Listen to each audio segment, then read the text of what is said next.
మారు మనసు పొంది పాప క్షమాపణ నిమిత్తము ప్రతి వాడును యేసుక్రీస్తు నామములో బాప్తిస్మము పొందుడి. అప్పుడు మీరు పరిశుద్ధాత్మని వరము పొందుదురు. ఎప్పుడు మీరు పరిశుద్ధాత్మ వరం పొందుతారు?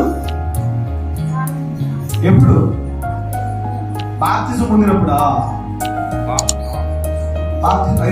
పాపాలు క్షమించబడినప్పుడు పరిశుద్ధాత్మ వరము పొందుతారు. నీ పాపాలే క్షమించబడకపోతే నీలో పరిశుద్ధాత్మ వస్తాడా? పరిశుద్ధాత్మ పేరే పేరు పరిశుద్ధుడు. పరిశుద్ధాత్మ ఎవరు? పరిశుద్ధుడు. ఆ పరిశుద్ధుడు నీలోనికి రావాలంటే నీ పాపాలు ఏమో ఉండాలి, క్షమించబడాలి. నీ పాపాలు క్షమించబడాలంటే నువ్వేం చేయాలి? నమ్మి బాప్తిసం పొందాలి. మీరు మారు మనసు పొందాలి. మీకు మారు మనసు రావాలంటే మేమేం చేస్తుండాలి? వాక్యాన్ని బోధించుండాలి. ఇప్పుడు మారు మనసు పోతున్నారా? మీ మనసు మార్చుకుంటున్నారా? మా కోసం ప్రభువు ప్రాణం పెట్టింది.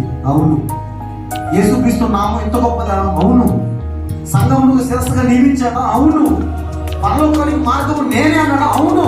సత్యము నేనే, జీవము నేనే, మార్గము నేనే, నా ద్వారా తప్ప తండ్రి వద్దకు ఎవ్వడూ రాలేడని ఖచ్చితంగా 2000 సంవత్సరాల క్రితం ఎంతో మందిలో వాక్యాన్ని బోధించే వారు భయపడలేదు. ఆయన ఈరోజు మనం కూడా బోధిస్తున్నాం. ఈరోజు మార్గము వేసే, సత్యము వేసే, జీవము వేసే ఆయన తప్ప వేరే మార్గం లేదు. పరలోకాన్ని గుర్తుపెట్టుకోండి. అంత గొప్పవాడు యేసుక్రీస్తు ప్రభువారు.